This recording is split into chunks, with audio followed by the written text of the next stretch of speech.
Hi, I am Steph. I'm founder of Farming Carbon, and I am answering short questions in short videos to make sustainability a little bit less complicated.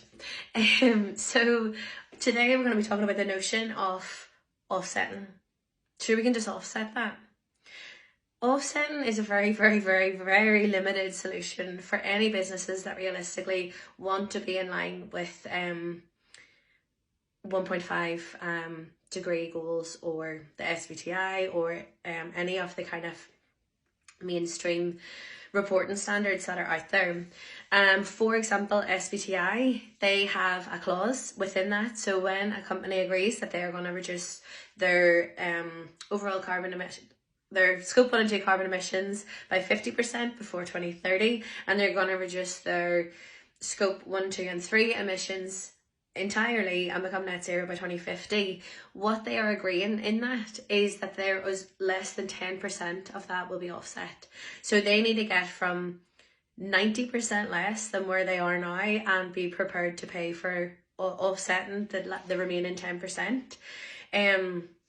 So offsetting in its entirety, like as in we're not going to change our business, we're just going to offset. One is the most inefficient financial idea I've ever heard in my life, because offsets are not cheap, and they are, as people see more value in them, we will pay a higher premium for them, because there's a lot. The carbon offset market is also kind of ran by a bunch of cowboys, and unless you are in it and know the verifications that or there's transparency within the program that you're working with, that you physically know that this is happening. Even some of the mainstream certifications have kind of been proven to be a bit of a farce recently. So unless you know that this is really happening, the offset could be you're just lining the pockets of someone who is not actually doing what they've told you, and that you have carried through in good faith that they are doing.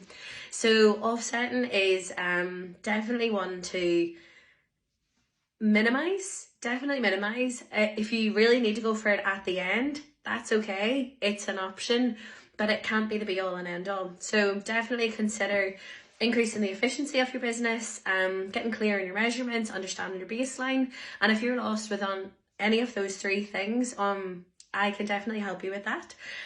Efficiency is easier to find whenever you're using data, you're using a carbon management tool, something like that. So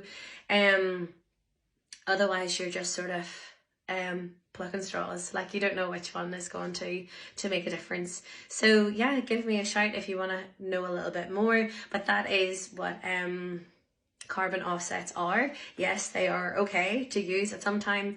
They are not a solution for your business, and they are not an alternative to actually taking action and changing the way that you're doing things right now. So bear that in mind and stay tuned.